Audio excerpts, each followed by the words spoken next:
Les rituels du coucher et le langage. Chaque soir, c'est le même rituel avec ma fille de 4 ans. Pyjama, histoire, câlin. Ce sont des moments précieux, pleins de tendresse.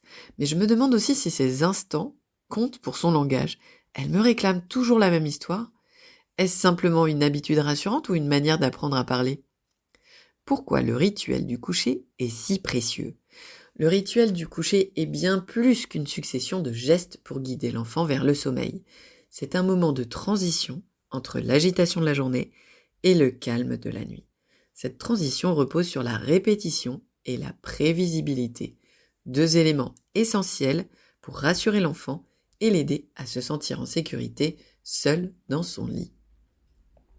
Qu'il soit constitué d'une histoire, d'une chanson ou d'un temps d'échange, le rituel du coucher est un moment privilégié qui s'appuie sur la disponibilité de l'enfant pour écouter, dialoguer et découvrir de nouveaux mots.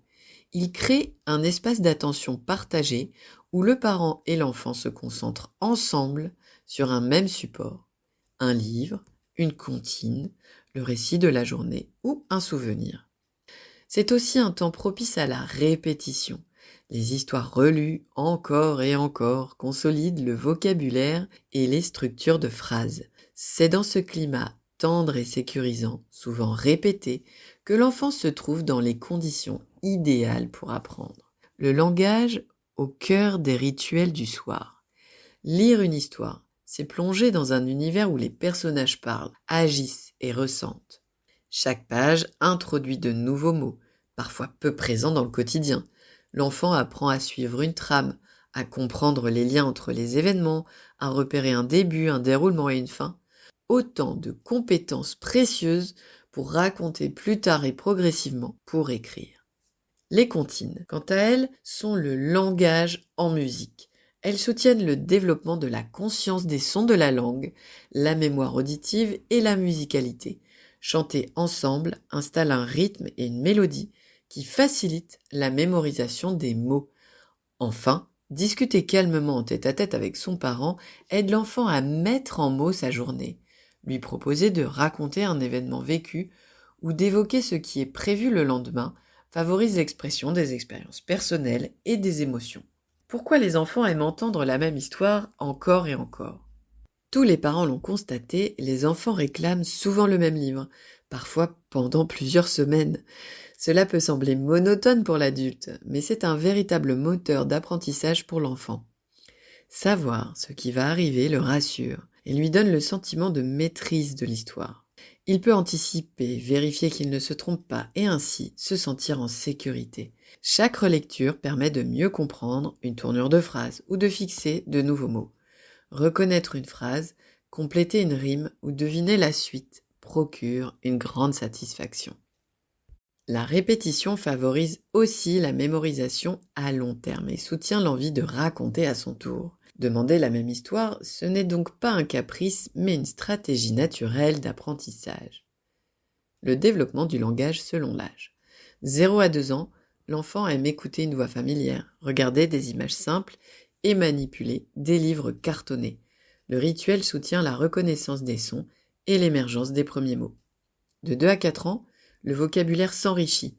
L'enfant comprend de petites histoires et aime répéter.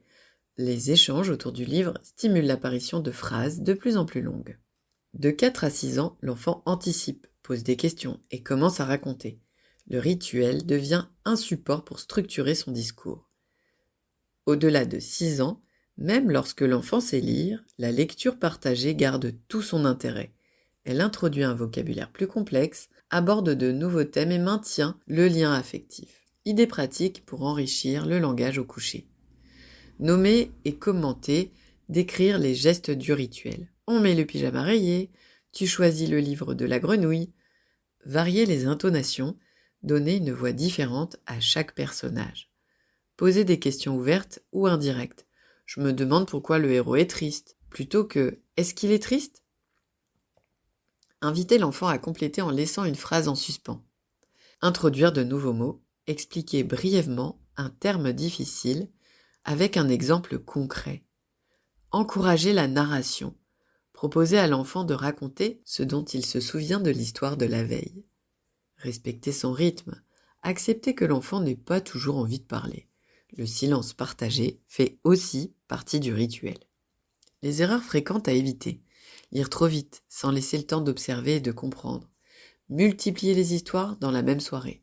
Corriger sans cesse, interrompre l'enfant à chaque erreur peut le décourager. Mieux vaut reformuler doucement en donnant un modèle correct. Remplacer systématiquement la lecture par un écran. Le rôle de l'orthophoniste. Quand un enfant met du temps à développer son langage ou qu'il a du mal à raconter, l'orthophoniste peut accompagner les parents dans le choix de livres adaptés et proposer des techniques de lecture interactives. Il peut aussi les aider à mettre en place des routines langagières favorables et à soutenir la compréhension des récits et la mémoire de l'enfant. Cet accompagnement se fait toujours en lien étroit avec la famille, car le rituel du coucher appartient avant tout au quotidien de l'enfant et de ses proches. Autre ressource possible, les bibliothèques et médiathèques offrent un accès à une grande diversité d'albums et proposent souvent des temps de lecture collective. Les applications de lecture audio peuvent aussi être intéressantes, surtout si le parent et l'enfant les écoutent ensemble. Elles constituent une variante et un support de discussion avant, pendant et après l'écoute. Impliquer les frères et sœurs ou relire à la maison un album travaillé à l'école peut également renforcer la compréhension et le plaisir partagé. Le rituel du coucher n'est pas seulement une routine pour préparer au sommeil, c'est un moment riche en échanges, en langage et en émotions. Lire, chanter, raconter, répéter sont autant d'occasions de nourrir le vocabulaire, la mémoire, l'imagination et la confiance de l'enfant tout en renforçant le lien avec ses parents. En transformant le coucher en un véritable rendez-vous langagier, les parents offrent à leur enfant bien plus qu'une nuit paisible. Ils l'accompagnent dans sa découverte des mots, des histoires et du monde.